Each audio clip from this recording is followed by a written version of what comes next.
Hello good morning दोस्तों। Welcome back to Good Way. आज है दोस्तों 25 नवंबर 2023 और आज के दिन हम जो भी डेली करंट अफेयर्स के जो इम्पोर्टेंट क्वेश्चन बने हैं उनके बारे में हम डिटेल से डिस्कस करेंगे। और आज के दिन 25 नवंबर को कौन सा दिवस मनाया जा रहा है? तो 25 नवंबर को महिलाओं के खिलाफ हिंसा के उन्मूलन के लिए एक अंतर्राष्ट्रीय दिवस के रूप में मनाया जाता है। जो भारत में महिलाओं के खिलाफ जो हिंसा, बलात्कार, दहेज हत्या, घरेलू हिंसा, इन प्रकार की हिंसाओं का शिकार इन महिलाओं को होना पड़ता है और इन सभी प्रकार की हिंसाओं से लाखों महिलाएं और प्रतिवर्ष प्रताड़ित की जाती है। और इन्हीं के बारे में जागरूकता फैलाने के लिए 25 नवंबर को ये दिवस मनाया जाता है। और आज के वीडियो की आपको पीडीएफ चाहिए तो आप हमारे जो टेलीग्राम ग्रुप है वहां से वीडियो की पीडीएफ है वो प्राप्त कर सकते हैं। और लास्ट में आपको क्वेश्चन भी दिया जाएगा जिसका आंसर है वो आपको कमेंट बॉक्स में लिख रहे हैं।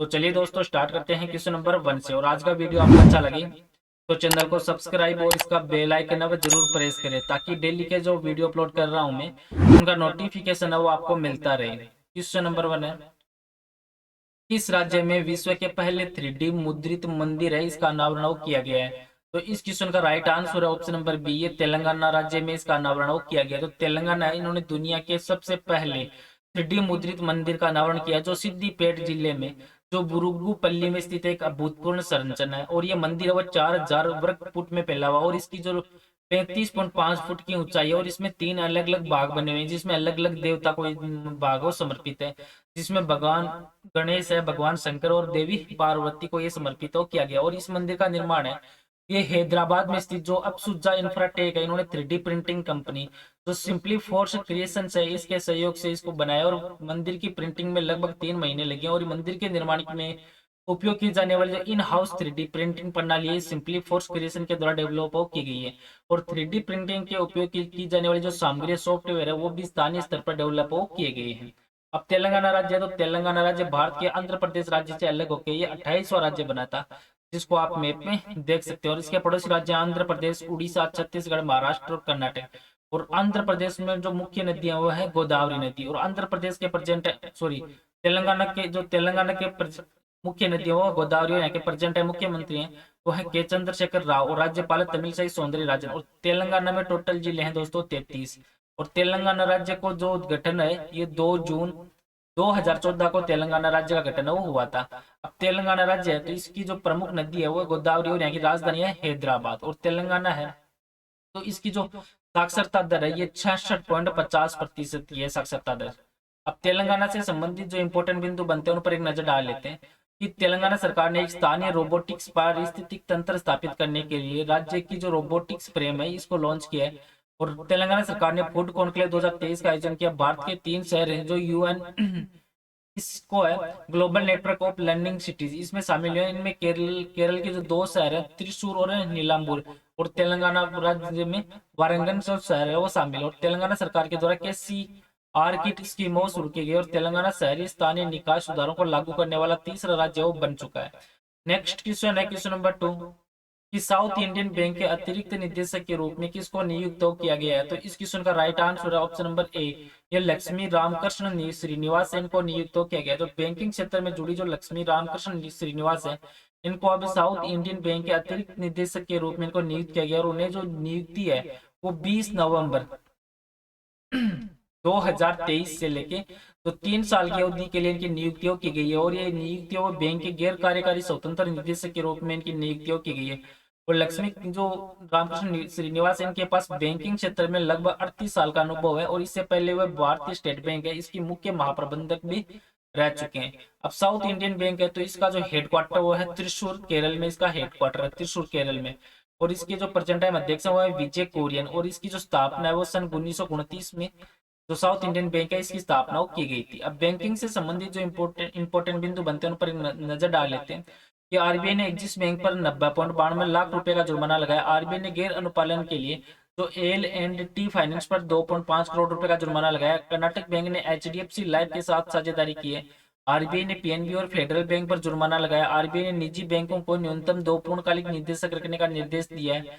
एक्सिस बैंक ने इन्फिनिटी सेविंग अकाउंट वो लॉन्च किया। और HDFC बैंक ने मेरियट के साथ भारत का पहला को ब्रांडेड होटल क्रेडिट कार्ड है वो लॉन्च किया। और भारतीय रिजर्व बैंक ने कोहिमा में अपना उप कार्यालय खोला है। फेडरल बैंक ने अपने संस्थापक गांव के पास में जो मुकुंद नूर मिशन है इसकी आरंभ पहला आरंभ किया। और साउथ इंडियन बैंक ने जो विजय कुरियन को अपना नया चेयरमैन वो नियुक्त किया, और कोटक महिंद्रा बैंक ने अशोक वासवानी को नया एमडी और सीईओ है वो नियुक्त किया है। नेक्स्ट क्वेश्चन है क्वेश्चन नंबर 3 कि वायुमंडलीय तरंग प्रयोग है AWE, ये किस अंतरिक्ष एजेंसी से संबंधित है? तो इस क्वेश्चन का राइट आंसर दोस्तों ऑप्शन नंबर डी, ये नासा से संबंधित है। जो AEW जिसकी फुल फॉर्म है नासा एटमॉस्फेरिक वेव्स एक्सपेरिमेंट, इसको लॉन्च करने की जो तैयारी नासा कर रहा है, जो अंतरिक्ष के मौसम को प्रभावित करने वाले जो भी महत्वपूर्ण कारक है, ये पृथ्वी की वायुमंडलीय स्थितियों की जांच करने के लिए डेवलप किया गया है। और इसमें जो वायुमंडलीय गुरुत्वाकर्षण तरंग है उन पर ये जो AWE है वो होगा, जो एक विशिष्ट प्रकार की ऊर्ध्वाधर तरंग है वो इसमें है। अब जो नासा है, तो नासा की स्थापना है ये 29 जुलाई 1958 की इसकी स्थापना की गई थी, और इसका हेडक्वार्टर वाशिंगटन DC में। और इसमें 18,000 या 18,500 के लगभग जो कर्मचारी वो कार्य करते हैं नासा में, और ये अमेरिका की मुख्य एजेंसी है। नेक्स्ट क्वेश्चन है क्वेश्चन नंबर 4 कि थ्रेड बाय थ्रेड नामक पुस्तक है ये किसके द्वारा लिखी गई है? तो इस क्वेश्चन का राइट आंसर दोस्तों ऑप्शन नंबर ये सी, ये शंभू कुमार इनके द्वारा ये बुक और लिखी गई। जो शंभू कुमार ये द एस कुमार के नाम से भी जाने जाते हैं, और इनके जीवन पर एक किताब है थ्रेड बाय थ्रेड द पहले सोल, जो NSCI है इसमें मुंबई जो कपिल देव के द्वारा ये पब्लिश है वो बुक की गई है। और थ्रेड बाय थ्रेड है ये शंभू कुमार की कहानी पर एक व्यक्तिगत नजर डालती है, जिन्होंने शून्य से शुरुआत करके भारत के सबसे सफल कपड़ा साम्राज्यों में से एक का निर्माण किया। और ये पुस्तक एक व्यापारिक से एक उद्योगपति बनने के सफर है उसका बुक है, ये वर्णन करती है। और उनकी अभूतपूर्व सफलता के पीछे जो व्यवसायिक मंत्र को उजागर भी ये बुक में किया जाता है। और द पैलेस हॉल है ये NSCI मुंबई में जो कपिल देव के द्वारा या शंभू कुमार द एस कुमार के जीवन पर प्रकाश डालती है। और कपिल देव लगभग 80 से लेके 2000 के दशक में 80 दशक और 2000 के दशक में एस कुमार के जो टीवी और प्रिंट अभियानों के लिए ब्रांड एम्बेसडर भी रह चुके हैं। अब कौन सी बुक वो किसके द्वारा लिखी गई है उन पर एक नजर डाल लेते हैं कि विवेक अग्निहोत्री की नई बुक आई है the book of my life my dance with book the for success. Radhika Iyengar की बुक है fire on the Ganga life among the dead in Banaras. British अर्थशास्त्री मेघनाथ देसाई ने द पॉवर्टी ऑफ पॉलिटिकल नाम इकोनॉमिक्स नाम की पुस्तक लिखी है। जो रंगराजन इनके द्वारा forks in the road my days at RB and beyond. और JP नड्डा ने Modi shaping a global order in flux लेखिका मानसी गुलाटी के द्वारा miracle of face yoga. Shashi Shekhar जो वनपति उनके द्वारा लिखी गई कलेक्टिव स्प्रिंट कंक्रीट नामक की एक्शन का पुस्तक है वो इनके द्वारा लिखी गई है। नेक्स्ट क्वेश्चन है क्वेश्चन नंबर 5 है कि न्यायमूर्ति विवेक चौधरी ने किस उच्च न्यायालय के न्यायाधीश के रूप में शपथ ग्रहण की है? तो इस क्वेश्चन का right answer option number B, ये पटना उच्च न्यायालय के रूप में इन्होंने शपथ ग्रहण किया है। जो न्यायमूर्ति विवेक चौधरी इन्होंने पटना उच्च न्यायालय के न्यायाधीश है इनके रूप में इन्होंने शपथ ग्रहण की। और राजभवन में बिहार के जो राज्यपाल है राजेंद्र विश्वनाथ आर्लेकर इन्होंने उच्च न्यायालय के न्यायाधीशों की उपस्थिति के भी शपथ वो दिलाई थी। और इन्होंने अपना कार्यभार वो पहले से संभाल लिया। और न्यायमूर्ति चौधरी है ये कलकत्ता उच्च न्यायालय में न्यायाधीश के रूप में कार्यरत कर रहे थे।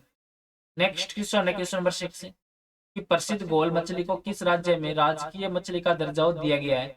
तो इस क्वेश्चन का राइट आंसर दोस्तों ऑप्शन नंबर डी, ये गुजरात राज्य में। तो क्षेत्र की जो समुद्री जलीय जैव विविधता को पहचाने और बढ़ावा देने के लिए एक महत्वपूर्ण कदम है वो गुजरात सरकार की तरफ से उठाया गया है। और इसमें गोल मछली को आधिकारिक तौर पर जो गुजरात की राज्य मछली है वो घोषित किया गया। और ये घोषणा है जो गुजरात के प्रेजेंट है मुख्यमंत्री भूपेंद्र भाई पटेल इनके द्वारा जो गुजरात साइंस सिटी में एक प्रोग्राम आयोजित हुआ था, इस प्रोग्राम में इनका जो इसकी घोषणा की गई थी। और इस प्रोग्राम में जो केंद्रीय मत्स्य पालन मंत्री जो पुरुषोत्तम रूपाला भी उपस्थित हो रहे थे, जो दुनिया भर से हितधारकों को एक साथ लेकर वो इसमें आए थे। जो सम्मेलन है इसमें 210 से भी अधिक राष्ट्रीय और अंतर्राष्ट्रीय प्रदर्शकों का जो जमावड़ा या आमंत्रित किया गया था, जो स्टार्टअप से लेके एक अच्छी तरीके से स्थापित मत्स्य पालन की जो संघ है या उसके जो उद्योग है उनसे विविध प्रकार के प्रतिनिधि है वो यहाँ पे शामिल हुए थे। अब गुजरात राज्य, तो गुजरात राज्य पश्चिम भारत में स्थित एक राज्य है जिसको आप मैप में देख सकते हैं। और इसकी जो पड़ोसी राज्य है राजस्थान, मध्य प्रदेश, महाराष्ट्र, और इसके जो दक्षिणी और पश्चिमी है अरब सागर। और इसकी एक अंतर्राष्ट्रीय सीमा जो पाकिस्तान से लगती है, उत्तरी पश्चिमी सीमा अंतर्राष्ट्रीय सीमा है। वो गुजरात के प्रेजेंट है मुख्यमंत्री है भूपेंद्र भाई पटेल, राज्यपाल आचार्य देवव्रत। और गुजरात में टोटल जिले हैं 33। और गुजरात राज्य का जो गठन है ये 1 मई 1960 को गुजरात राज्य का गठन हुआ था। और यहाँ की राजधानी है गांधीनगर। और गुजरात में जो कुछ मुख्य वन्य जीव अभ्यारण्य और राष्ट्रीय उद्यान है जिसमें गिर नेशनल पार्क, कच्छ रेगिस्तान वन्य जीव अभ्यारण्य, वसंता नेशनल पार्क, भारतीय जंगली गधा अभ्यारण्य, marine national park Bhavnagar, black bug national park, Khijadiya पक्षी अभ्यारण्य गुजरात में। अब गुजरात है, तो गुजरात से संबंधित जो इंपॉर्टेंट बिंदु बनते हैं उन पर भी एक नजर डाल लेते हैं कि गुजरात में हाल ही में सेमिकॉन इंडिया 2023 का आयोजन और किया गया और गुजरात ने घरेलू और विदेशों दोनों निगमों से नए निवेश को आकर्षित करने में अन्य सभी भारतीय राज्यों को पीछे छोड़ा और गुजरात राज्य में स्पेस सिस्टम डिजाइन लैब का उद्घाटन और किया गया और भारतीय मंत्रिमंडल ने राज्य में सेमीकंडक्टर परीक्षण और पैकेजिंग जो इकाई है वो स्थापित करने की योजना को मंजूरी दी है। भारत के पहले स्वदेशी रूप से डेवलप परमाणु ऊर्जा रिएक्टर का वाणिज्य परिचालन शुरू हुआ और गुजरात राज्य सरकार ने प्रधानमंत्री जन आरोग्य योजना इसके तहत जो बीमा कवर की राशि उसको दोगुना कर दिया है और एनटीपीसी रिन्यूएबल एनर्जी लिमिटेड ने राज्य के में पहली जो 50 मेगावाट पवन फार्म परियोजना के वाणिज्य संचालन की घोषणा वो भी की है। नेक्स्ट क्वेश्चन है क्वेश्चन नंबर 7 कि आईएसआर ने अधिक उपज देने वाली काली मिर्च की किस्म को क्या नाम दिया है। तो इस क्वेश्चन का right answer option number D, ये चंद्रा इसको नाम में वो दिया गया। जो कोझिकोड में भारतीय मसाला अनुसंधान संस्थान है आईएसआर, इन्होंने कृषि के क्षेत्र में जो एक महत्वपूर्ण उपलब्धि हासिल की है जिसमें काली मिर्च की एक नई किस्म को डेवलप हो यहाँ पे किया गया है जिसको चंद्रा नाम दिया गया। और आईएसआर है तो इनकी अनुसंधान टीम ने काली मिर्च की दो अलग अलग किस्मों को चोलामुंडी और थोमनकोडी से क्रॉस से एक अलग नाम है वो आईएसआर चंद्र नाम हो इसमें दिया गया है। नेक्स्ट क्वेश्चन है क्वेश्चन नंबर 8 कि संयुक्त सैन्य अभ्यास सूर्य किरण है ये भारत और किस देश के बीच में आयोजित हो किया जाता है। तो इस क्वेश्चन का right answer option number A, ये भारत और नेपाल के बीच में युद्ध अभ्यास हो आयोजित किया जाता है। तो भारत और नेपाल की सेना है इन्होंने 70वें जो संयुक्त सैन्य अभ्यास सूर्य किरण है इसका आयोजन उत्तराखंड की जो पिथौरागढ़ में किया है और इसमें भाग लेने के लिए जो 334 सैन्य कर्मियों और वाली नेपाल की टुकड़ी वो भारत पहुंची और यह अभ्यास है ये 24 नवंबर से लेकर 7 दिसंबर 2023 है यहाँ इसके बीच में यह अभ्यास किया जाएगा और इसका आयोजन दोनों देशों के में बारी बारी से इसका अभ्यास किया जाएगा। अब नेपाल देश है तो नेपाल देश है ये दक्षिण एशिया में स्थित एक देश है जिसको आप मैप में देख सकते हैं और इसके पड़ोस में तिब्बत है और भारत और चीन इसके पड़ोस में और नेपाल की जो राजधानी है वो है काठमांडू और यहाँ के प्रधानमंत्री है प्रचंडे और राष्ट्रपति है रामचंद्र पौंडेल और यहाँ जो नेपाल है तो नेपाल का सबसे बड़ा शहर माना जाता है काठमांडू का। अब कौन कौन से अभ्यास हो किस देश के बीच में किए जाते हैं उन पर एक नजर डाल लेते हैं। ये एग्जाम की दृष्टि से बेहद ही इंपॉर्टेंट रहते हैं कि भारत और अमेरिका के बीच में युद्ध अभ्यास और वज्र प्रहार मालाबार अभ्यास कोप इंडिया 23, भारत और यूनाइटेड किंगडम के बीच में अजय योद्धा कोकण और इंद्रधनुष, भारत और श्रीलंका के बीच में मित्र शक्ति और स्लाइनेक्स, भारत और नेपाल के बीच में सूर्य किरण जो हाल ही में आयोजित किया जाएगा जो 7 दिसंबर के बीच तक आयोजित किया जाएगा और भारत और जापान के बीच में धर्म संरक्षण और जिमेक्स, भारत और फ्रांस के बीच में शक्ति वरुण और गरुड़ नामक के अभ्यास आयोजित किए जाते हैं। नेक्स्ट क्वेश्चन है क्वेश्चन नंबर 9 कि नेशनल मेटल जो जिस्ट अवार्ड से किसे सम्मानित किया गया है। तो इस क्वेश्चन का राइट आंसर दोस्तों ऑप्शन नंबर बी है, डॉक्टर देवाशीष भट्टाचार्य को सम्मानित किया गया है। तो इस्पात मंत्रालय के द्वारा एक प्रोग्राम आयोजित किया गया था जिसमें नेशनल मेटलर्जिस्ट अवार्ड 2022 वो प्रदान किए गए जिसमें डॉक्टर देवाशीष भट्टाचार्य को नेशनल मेटलर्जिस्ट अवार्ड से सम्मानित किया गया और वहीं पे जो नीलोय कुंड इनको युवा मेटलर्जिस्ट पुरस्कार से सम्मानित किया गया और साथ में जो डॉक्टर कामाची मुद्दाली है इनको लाइफ टाइम अचीवमेंट अवार्ड से सम्मानित किया गया है। नेक्स्ट क्वेश्चन है क्वेश्चन नंबर 10 कि गैनीमेड, कैलिस्टो और यूरोपा किस ग्रह की चंद्रमा है। तो इस क्वेश्चन का right answer option number B है, बृहस्पति ग्रह के। जो यूरोपीय अंतरिक्ष एजेंसी है इन्होंने इनके द्वारा जो जुपिटर आईसी मून्स एक्सप्लोरर के द्वारा जांच की है जिसमें बृहस्पति की ओर से बढ़ने के लिए पृथ्वी और चंद्रमा दोनों से दोहरे गुरुत्वाकर्षण की सहायता का उपयोग करके एक इतिहास बनाने की तैयारी वो कर रहा है और इसी साल की शुरुआत में लॉन्च किया गया अंतरिक्ष यान है वो न केवल एक गैस विशाल बृहस्पति का अध्ययन करने के लिए मिशन है बल्कि महासागरों की जो कैपेसिटी उस वाली जो 3 बर्फीले चंद्रमाओं गैनीमेड, कैलिस्टो और यूरोपा का भी अध्ययन करेगा। और आज का नेक्स्ट और लास्ट क्वेश्चन है जिसका आंसर हो आपको कमेंट बॉक्स में लिखना है कि किस राज्य में विश्व के पहले 3D मुद्रित मंदिर का अनावरण किया गया है। तो इस क्वेश्चन का राइट आंसर है वो आपको कमेंट बॉक्स में लिखना है। और पीछे के वीडियो में भी आपको क्वेश्चन दिया था कि संयुक्त राष्ट्र लेखा परीक्षक पैनल का उपाध्यक्ष है वो किसको चुना गया है। तो इस क्वेश्चन का राइट आंसर था ऑप्शन नंबर बी, ये गिरीश चंद्र मुर्मू को नियुक्त किया गया था। तो भारत के नियंत्रक और महालेखा परीक्षक गिरीश चंद्र मुर्मू को 2024 के लिए संयुक्त राष्ट्र लेखा परीक्षक पैनल का उपाध्यक्ष वो चुना गया है।